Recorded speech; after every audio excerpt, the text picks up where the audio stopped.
अस्सलामुअलैकुम। आज हम बात करेंगे माजी की उस कौम की जो मैथमेटिक्स और इंजीनियरिंग में आज के तरक्की याफ्ता इंसान से भी बहुत आगे थी।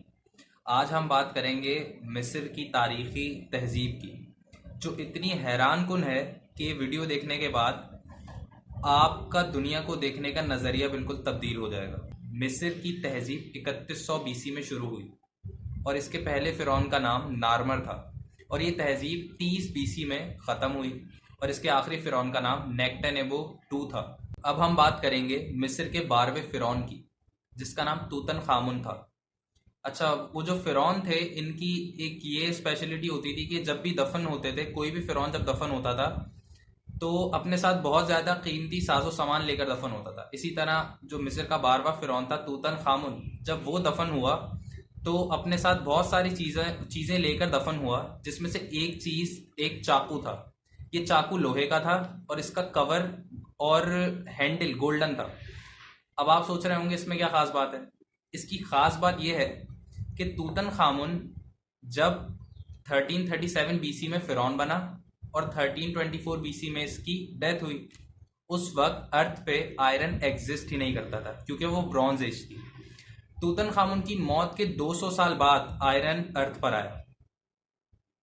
ये बड़ी तशवीशनाक बात है कि उस वक्त तूतन खामुन के पास आयरन कहाँ से आया। तो जब साइंटिस्ट ने रिसर्च की तो पता चला कि स्पेस से कोई पत्थर गिरा होगा, बहुत बड़ा पत्थर जिसमें आयरन होगी, या आयरन का ही पत्थर गिरा होगा और वो मिस्र के आसपास कहीं गिरा होगा। वहां से इन्होंने आयरन लिया और उसका चाकू बनाया। तूतन खामुन अपने साथ जो जो चीज़ें लेकर दफन हुआ था, वो सारी चीज़ें आज मिस्र के दारुल हुकूमत काहिरा के एक म्यूज़ियम में मौजूद हैं। इन्हीं चीज़ों में एक चीज़ एक ग्लास का टुकड़ा है जो तूतन खामुन के सीने पर लगा होता था, मतलब उसके लिबास के सीने पर बीच में लगा होता था। इस ग्लास की ख़ास बात यह है कि ये मैन मेड नहीं है, मतलब किसी इंसान ने ये ग्लास नहीं बनाया। और इसलिए ये कोई इंसान ये ग्लास नहीं बना सकता था क्योंकि इसकी जो स्कैनिंग है उससे पता चला है कि ये ग्लास बहुत ही ज़्यादा हाई टेम्परेचर पर बना हुआ था और इतना ज़्यादा टेम्परेचर कोई इंसान प्रोड्यूस कर ही नहीं सकता। तो रिसर्च से साइंटिस्ट ने ये अंदाज़ा लगाया कि उस वक्त के इजिप्शियन एम्पायर के मगरब में एक रेगिस्तान था। उस रेगिस्तान पर स्पेस से कोई बहुत ही ज़्यादा स्पीड से कोई टुकड़ा गिरा होगा और उस टुकड़े की स्पीड की वजह से जब वो रेगिस्तान पर गिरा तो इतनी हीट प्रोड्यूस हुई होगी जो एटम बम की हीट से भी 10 गुना ज़्यादा है। तो इससे ये हुआ होगा कि जो रेगिस्तान की मिट्टी है उसमें मौजूद सिलिकॉन पिघल गया होगा और जब वो सिलिकॉन पिघला तो उसने ग्लास की शक्ल इख्तियार कर ली। अब बात करते हैं मिस्र की तारीखी ममीज़ की। 4000 साल पहले मिस्री लोगों ने ममीज़ को इस तरह प्रिजर्व किया हुआ था कि उन ममीज़ में से बहुत सारी ऐसी हैं कि जिनकी आज तक आई लैशेस और नाखून तक बिल्कुल ठीक है।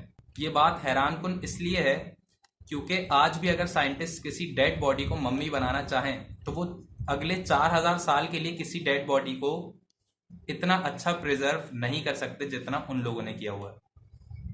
अब यहाँ पर सवाल ये पैदा होता है कि वो लोग कौन से ऐसे केमिकल्स यूज़ करते थे, क्या उनकी टेक्निक्स थी कि 4000 साल के बाद तक भी जो ममीज़ हैं वो बिल्कुल प्रिजर्व हैं।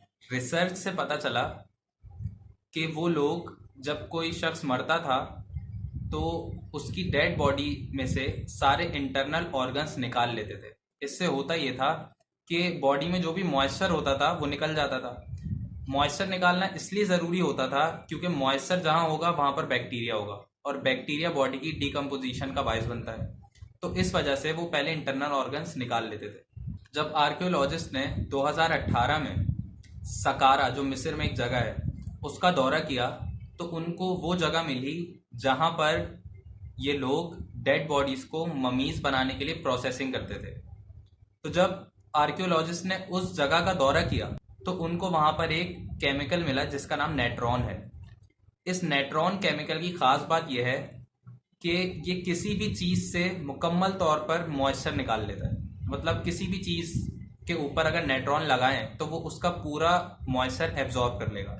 मिस्री लोग उस दौर में डेड बॉडी को मम्मी बनाने के लिए उसकी पूरी बॉडी पर नेट्रॉन लगाया करते थे। आम अल्फाज में ये कि पहले वो लोग डेड बॉडी के इंटरनल ऑर्गन्स निकालते थे ताकि सारा मॉइस्चर निकल सके।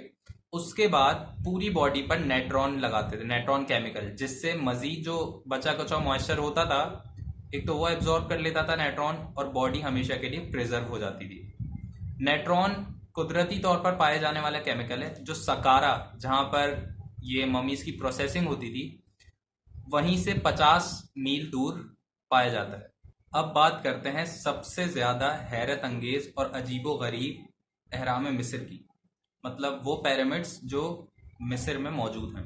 पहले मैं आपको कॉन्सेप्ट बता दूं कि दरअसल वो लोग अहराम क्यों बनाया करते थे। दरअसल अहराम जो हैं वो कदीम मिस्री फ़िरौनों की कब्रें हैं, मतलब अहराम के अंदर मिस्र के कदीम फ़िरौनों के मज़ारात हैं। आर्कियोलॉजिस्ट के मुताबिक अहराम बनाने की सबसे पहली वजह तो ये है कि जो फ़िरौन है उनकी डेड बॉडी क़यामत तक के लिए, हमेशा के लिए प्रिजर्व हो जाए। और सबूत आपके सामने, 4000 साल के बाद आज तक उन फ़िरौनों की ममीज़ वैसी की वैसी हैं जैसे पहले हुआ करती थी। और मज़े की बात ये कि ये सारे अहराम अर्थ को एक प्रूफ हैं। 4000 साल गुजर चुके हैं इन अहरामों को बने हुए, तो आप खुद अंदाज़ा लगाएं कितने अर्थक्वेक्स आए होंगे। उसके बावजूद किसी भी अहराम की एक भी ईंट या एक भी ब्लॉक अपनी जगह से नहीं हिला। और अहराम बनाने की दूसरी वजह ये थी कि उनका एक कॉन्सेप्ट था कि फ़िरौन दोबारा ज़िंदा होकर अहराम के ऊपर से जन्नत की तरफ निकल जाएगा। और पिरामिड की शेप तिकोन क्यों है, स्क्वायर या रेक्टेंगल क्यों नहीं है? उसकी वजह ये थी, साइंटिस्ट का ये अंदाज़ा है कि जब दुनिया बनी, यानी हमारी अर्थ बनी, तो हर जगह पहले पानी ही पानी था, कोई खुश्की नहीं थी। तो जो पहली खुश्क ज़मीन पानी में से उभरी उसकी शेप तिकोन थी। तो इस कॉन्सेप्ट को लेकर उन लोगों ने जो अहराम है वो तिकोन शेप में बनाया। अब बात करते हैं मिस्र में मौजूद सबसे बड़े पिरामिड की जो गिज़ा में मौजूद है। इस पिरामिड की जो ऊंचाई है वो 42 स्टोरी बिल्डिंग जितनी, यानी तकरीबन 450 फीट इसकी ऊंचाई है।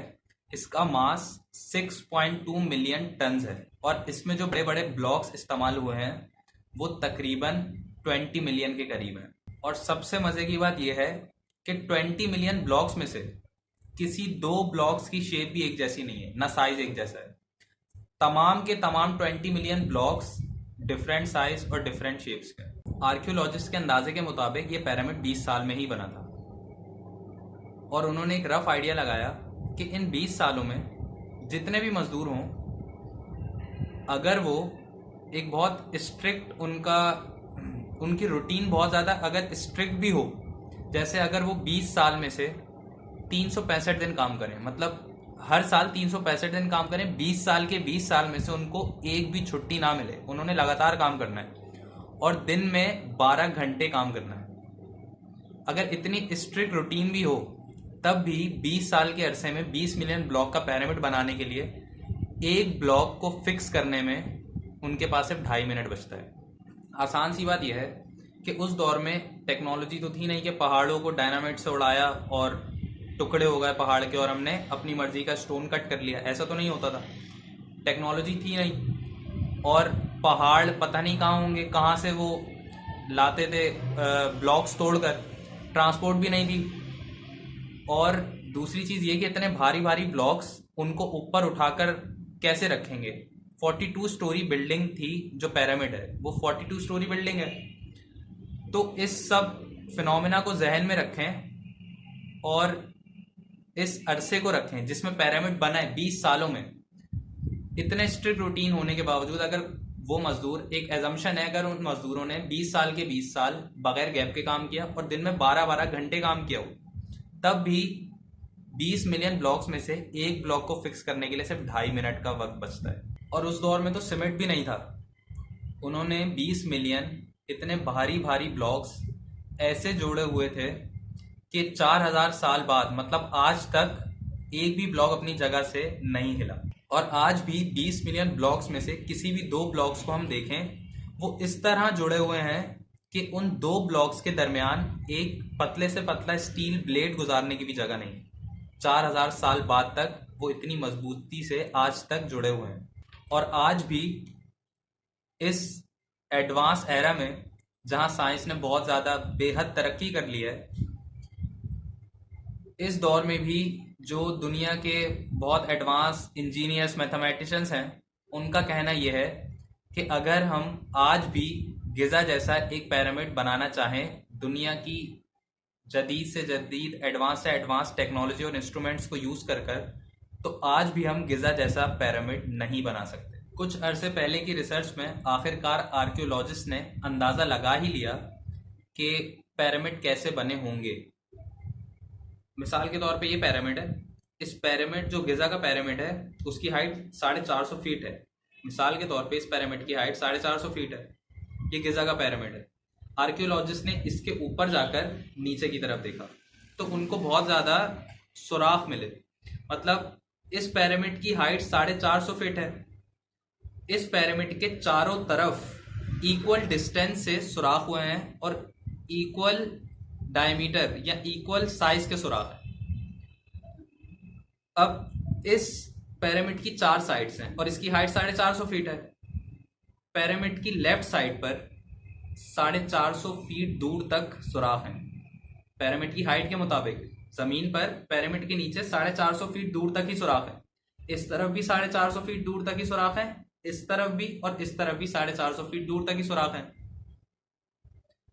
और तमाम सुराख राइट लेफ्ट आगे और पीछे जितनी भी साइड्स पर सुराख हैं वो इक्वल डिस्टेंस से हैं और इक्वल साइज के हैं। साइंटिस्ट का जो अंदाजा है उसके मुताबिक वो जो बिल्डर्स थे पिरामिड्स के, उन्होंने इन सुराखों में कील नुमा कोई चीज ठोंकी होगी हर एक सुराख में। अच्छा, एक इस्तिलाह इस्तेमाल होती है जिसे कहते हैं ऑटमनल इक्विनॉक्स। ये साल में सिर्फ 2 बार आता है। ये दिन है, असल में दिन का नाम है। ये दिन साल में हर साल 2 बार आता है और इस दिन में खास बात ये होती है कि इस दिन में सूरज हर चीज का शेडो, हर चीज का साया बिल्कुल स्ट्रेट बनाता है। तो आर्कियोलॉजिस्ट के अंदाजे के मुताबिक जो उन्होंने कील ठोकी थी, ऑटमनल इक्विनॉक्स के दिन उन कीलों का जो चारों तरफ फैली हुई थी उनका शेडो बना होगा और उनका शेडो जाहिर है बिल्कुल स्ट्रेट बना होगा। तो जब चारों तरफ कीले हैं और उनका शेडो बिल्कुल स्ट्रेट बन रहा है तो उन शेडो की मदद से पिरामिड के बिल्डर्स ने पिरामिड तामीर करने के लिए एंगल्स लिए होंगे।